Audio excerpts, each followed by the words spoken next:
चलते हैं और जानते हैं कि विदेशों में क्या हुआ और अभी क्या वहां पर चीजें पहले की लहरों से सबक सीखकर कुछ काबू की गई क्या, या हर बार यही होता है कि जो सब्सीक्वेंट लहर होती है वो ज्यादा खतरनाक दिखाई देती है और ऐसा लगता है कि पहले कोई तैयारी हुई ही नहीं थी।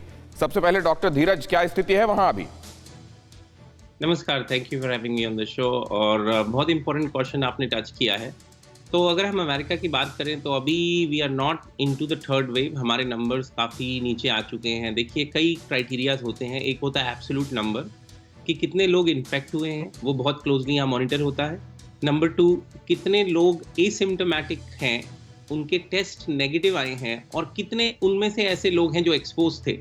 क्योंकि यहाँ पे भी फॉल्स नेगेटिव, मतलब अगर आप पॉजिटिव हैं लेकिन टेस्ट ने आपको नेगेटिव दिखा दिया, वो 5 से 7% है। इंडिया में तकरीबन 25% टू 20% नंबर है, जो एक बहुत बड़ा चैलेंज है। उन लोगों को भी ट्रैक किया जाता है ऐप के थ्रू। और दूसरा नंबर है जो बहुत इंपॉर्टेंट है, हॉस्पिटलाइजेशन रेट। कितने लोग जो कोविड पॉजिटिव है हॉस्पिटल गए, कितने उनमें से आईसीयू पहुंचे, जो आईसीयू में थे वो कितने डाउनग्रेड हुए, और कितनों की मोर्टेलिटी हुई।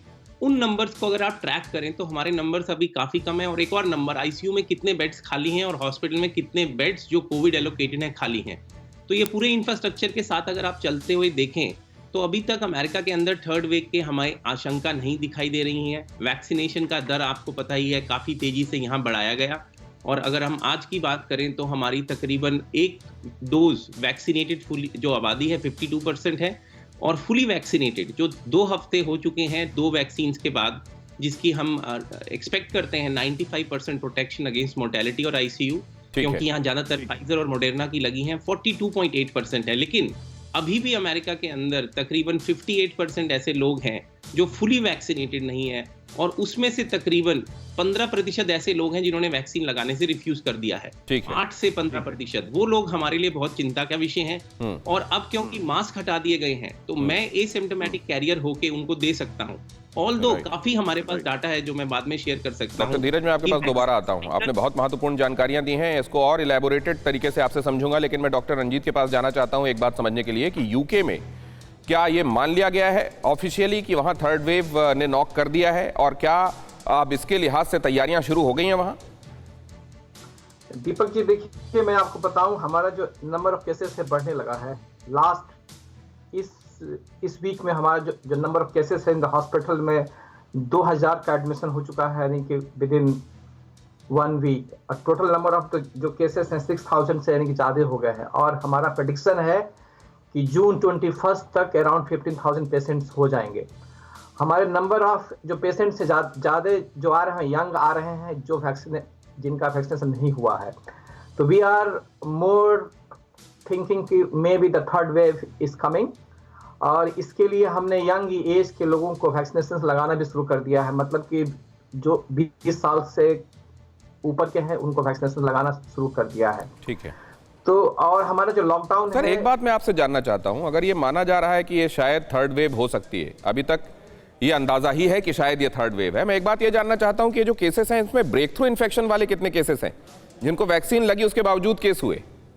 देखिए, हमने जो देखा कि जो नंबर ऑफ पेशेंट्स जो आ रहे हैं, जिसको 2/3 ऑफ जो पेशेंट आ रहे हैं उनको सिंगल डोज भी लगा नहीं है, और मेजॉरिटी ऑफ द जो पेशेंट्स हैं जो ऐसे हुए जो वैक्सीन नहीं लिए हैं वही ज़्यादा आ रहे हैं, और कुछ पेशेंट ऐसे हैं जो फर्स्ट डोज के बाद भी आ रहे हैं। अच्छा, अब एक बात और बता दीजिए सर, एक बात और बता दीजिए, इन केसेस में जो क्रिटिकल हो रहे हैं, बहुत गंभीर हो रहे हैं, क्या वैक्सीन के बारे में ये जो कहा जा रहा है कि जिनको वैक्सीन लगी होती है कम से कम वो बहुत सीवियर होने से बचाती है, क्या ये बात प्रमाणित पाई जा रही है वहां भी?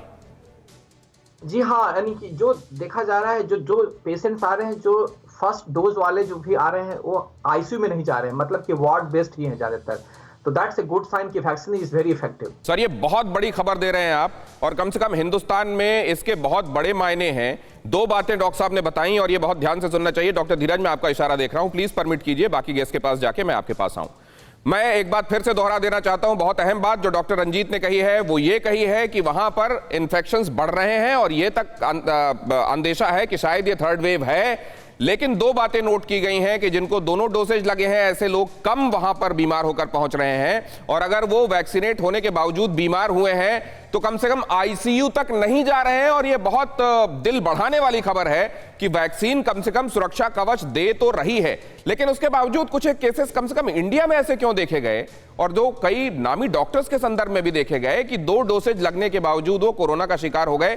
क्या वो कोमॉर्बिडिटी की वजह से था, और क्या इसमें एक ये राइडर लगना चाहिए कि ठीक है प्रभावी तो है वैक्सीन, आपको बहुत बीमार होने से रोकेगी, लेकिन साथ में आपको ये देखना पड़ेगा कि पहले से हुई बीमारियों ने आपके शरीर को किस स्थिति में रखा हुआ है। डॉक्टर राजू व्यास जी, ये कोमॉर्बिड कंडीशन जो है एसोसिएटेड विथ कोविड वैक्सीनेशन एक बहुत ही इंपॉर्टेंट मैसेज जो है वो हम लोगों को देता है।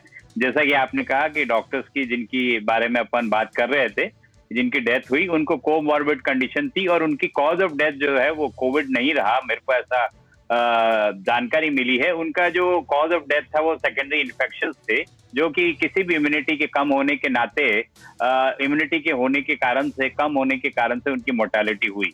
तो कोमॉर्बिड कंडीशन जो है वो एक इम्पॉर्टेंट रोल प्ले करती है ये उन पेशेंट्स में, स्पेशली जिनको कि double dose even Covid vaccination भी लग गया है। ठीक है। फिक्र आपकी, सोमवार से शुक्रवार रात 9 बजे सिर्फ TV9 भारतवर्ष पर।